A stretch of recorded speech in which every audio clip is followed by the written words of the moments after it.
ሰላም ውድ የቻናል ቤተሰቦች፣ በባለፈው ጊዜያት አንድ ቪዲዮ ሰርችላችሁ ነበር። ይህም ታይፕስ ኦፍ ፕሮናውን የሚባሉ ለእንግሊዝኛ ንግግራችን በጣም ወሳኝ የሆኑ 5 ያክል ፕሮናውንሶችን ነግራችሁ ነበር።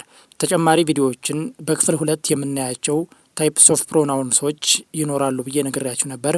በዛሬ ቪዲዮ የቀሩትን ታይፕስ ኦፍ ፕሮናውንሶች እንመለከታለን። እስከ ቪዲዮ መጨረሻ ድረስ አብራችሁን ቆዩ። በዛሬው የሁለተኛ ቪዲዮአችን የምናያቸው የመጀመሪያው ዲሞንስትሬቲቭ ፕሮናውንስ ይባላሉ። እነዚህ ፕሮናውኖች እንግዲህ ለየት ያለ ነገሮችን ለመጠቆም የሚያገለግሉ ናቸው። የሚጠቁሙት ነገር በቅርብ ወይም በሩቅ ሊሆን ይችላል። እነዚህ ዲሞንስትሬቲቭ ፕሮናውንስ የሚባሉት ከቅርብ ያለን ነገርና ከሩቅ ያለን ነገር ለመጠቆምና ለማሳየት የምንጠቀምባቸው ናቸው ማለት ነው። የመጀመሪያው ዚስ THIS ማለት፣ ሁለተኛው ዛት ነው። ሶስተኛው ደግሞ ዚስ፣ አራተኛ ዞስ ነው።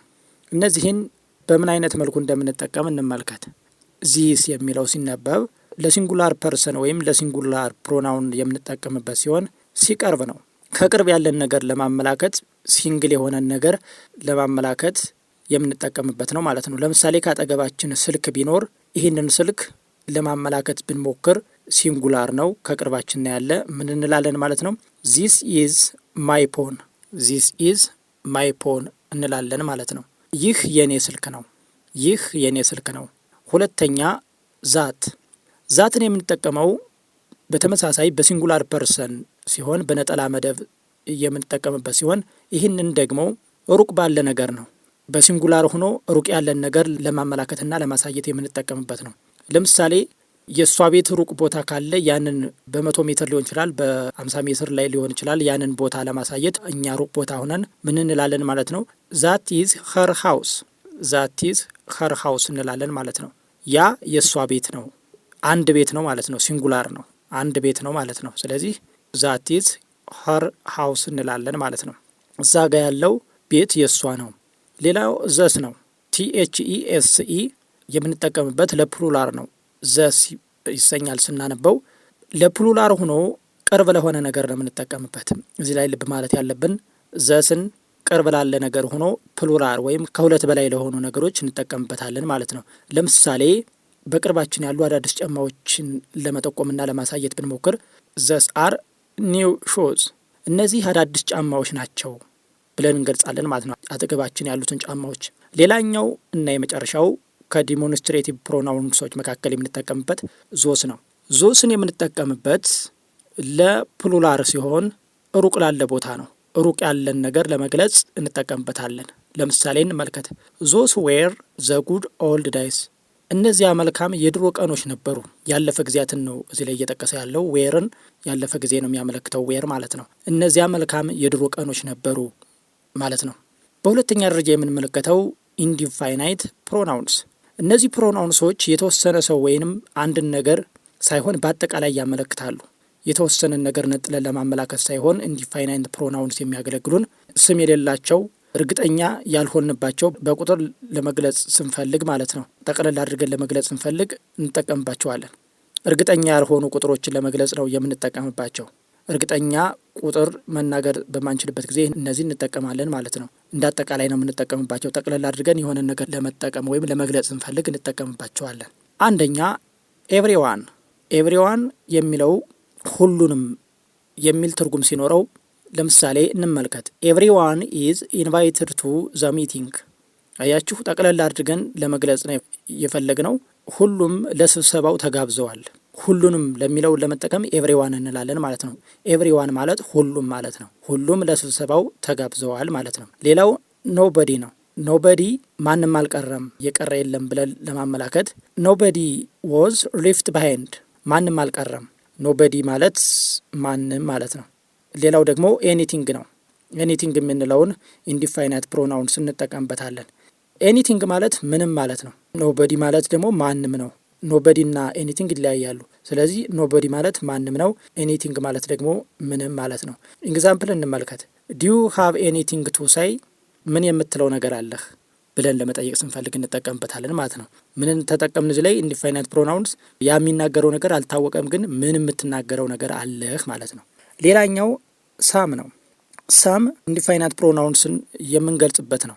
አንዳንዱ ማለት ነው። ሰም ማለት አንዳንዱ ያልተዘረዘረ ጠቅለል አድርጎ የምንይዝልን አንዳንድ እንደማለት ያክል ነው።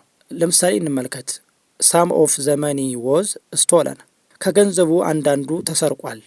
ስቶለን ማለት መሰረቅ ነው። ከገንዘቡ አንዳንዱ የተወሰነው ለማለት ያክል ነው፣ ተሰርቋል ማለት ነው። ሌላኛውና ሶስተኛው ኢንትሮጋቲቭ ፕሮናውንስ ነው። እንግዲህ በእንግሊዝኛ ንግግራችን ውስጥ በጣም የሚያስፈልገንና የምንጠቀምበት ሌላኛው ኢንትሮጋቲቭ ፕሮናውንስ ነው። ኢንትሮጋቲቭ ፕሮናውንስ ጥያቄዎችን ለመጠየቅ በጣም ያገለግለናል። በእንግሊዝኛ ንግግራችን ውስጥ በጣም የምንጠቀምበት በተለምዶ አረፍተ ነገሮችን ስንጀምር እነሱ ናቸው፣ እኛንን ምናምን የሚሉትን እነሱን መላከት የምንጠቀምበት ደብሊዎች ኩዌሽን ውስጥም ያሉ ናቸው። እነዚህ ኢንትሮጋቲቭ ፕሮናውንስ ለቃለ መጠይቅ ወይም ለመጠይቃዊ የሚያገለግለን ፕሮናውንስ ነው ማለት ነው። ኢንትሮጋቲቭ ፕሮናውንስ እንመልከተው። እንግዲህ ኢንትሮጋቲቭ ፕሮናውንስ የሚባሉት ሁ፣ ዋት፣ ዊች፣ ሁዝ ናቸው። በምሳሌ እንመልከታቸው። ሁ ማለት ማን ማለት ነው። በምሳሌ ስንመለከተው ሁ ኢዝ አት ዘ ዶር፣ በሩ ላይ ያለው ማን ነው? ሁ ኢዝ አት ዘ ዶር፣ በሩ ላይ ያለው ማን ነው? ዋት የሚለውን ስንመለከት ምን ማለት ነው? ዋት ማለት ደግሞ ዋት ዲድ ዩ ብሪንግ፣ ምን አመጣህ፣ ምን ፈየድህ፣ ምን አመጣህ ማለት ነው። ዊች የሚለው ደግሞ የትኛው ማለት ነው በአማርኛው። ምሳሌ ስንመለከት ዊች ኦፍ ዚስ ቡክስ ኢዝ ዮርስ፣ ከነዚህ መጽሐፎች የትኛው የእርስዎ ነው ነው። ከመጽሐፎች መካከል የእርስዎ የሆነው የትኛው ነው ብለን ስንጠቀም የትኛው ነው የሚለውን ዊችን እንጠቀማለን ማለት ነው። ሌላኛውና የመጨረሻው ከኢንትሮጋቲቭ ፕሮናውንሶች መካከል ሁዝ ነው። ሁዝ በጣም በንግግራችን ውስጥ የማይጠፋ እጅግ የምንጠቀምበት ኢንትሮጋቲቭ ፕሮናውንስ ነው። የማን ማለት ነው። ሁዝ ማለት የማን የሚለውን መጠይቃዊ አረፍተ ነገርን ይመልስልናል ማለት ነው። ምሳሌ ስንመለከት ሁዝ ኮት ኢዝ ዚስ፣ ይህ የማን ኮት ነው፣ ይህ የማን ጃኬት ነው ማለት ነው። ሌላኛውና በጣም በእንግሊዝኛችን ውስጥ የምንጠቀምበት ፕሮናውን ሪሌቲቭ ፕሮናውንስ ይባላል። ሪሌቲቭ ፕሮናውንስ ሁለት ሀሳቦችን ወይም አረፍተ ነገሮችን የሚያገናኝ ነው። ብዙውን ጊዜ ጥገኛ አረፍተ ነገሮችን ወይም ዲፔንደንት ክሎዝ የሚባሉትን አረፍተ ነገሮች ለማስተዋወቅ እንጠቀምበታለን። ለምሳሌ እንመልከት። ሪሌቲቭ ፕሮናውንስ የሚባሉት ሁ፣ ዛት፣ ዊች ናቸው። አብረው ከላኛው ጋር ተመሳሳይ ናቸው፣ ግን የሚለያዩበት ጊዜያት አለ ማለት ነው። ዚስ ኢዝ ዘ ማን ሁ ራይት ዘ ሌተር፣ ደብዳቤውን የጻፈው ያ ሰውዬ ነው። ሁለት ሀሳቦችን ወይም አረፍተ ነገሮችን አገናኝልን ማለት ነው። ሪሌቲቭ ፕሮናውንሶች ከኢንትሮጋቲቭ ፕሮናውንስ የሚለዩት በዚህ ነው። ሌላኛው ዛት ነው። ዘ ካር ዛት አይ ባውት ኢዝ ብሉ፣ የገዛውት መኪና ይህ ነው ማለት ነው። ሌላኛው ዊች ነው። ሺ ሻውድ ሚ ዘ ዶግ ዊች ሃድ ኤ ኮላር፣ አንገትጌ ያለውን ውሻ አሳየኝ ማለት ነው። እንግዲህ ከፕሮናውንሶች መካከል የመጨረሻውንና ሁለተኛውን ክፍል በዚህ ቪዲዮ ሰራሁላችሁ። አጠቃላይ በሁለት ቪዲዮ የሰራሁላችሁ ታይፕስ ኦፍ ፕሮናውንሶች እነዚህን ይመስላሉ። እነኚህ በሁለት ክፍል የሰራሁላችሁ ከፕሮናውንሶች ውስጥ የመጨረሻው ቪዲዮአችን ነው። ፕሮናውንሶች እነኚህን ይመስላሉ። ሁለቱን ቪዲዮዎች በተከታታይ በደንብ ተመልከቷቸውና የራሳችሁን ኤግዛምፕልስ በመስጠት መለማመድ ትችላላችሁ። ለዛሬው ይዘበቃሁ። ሰናይ ጊዜ ተመኘውላችሁ።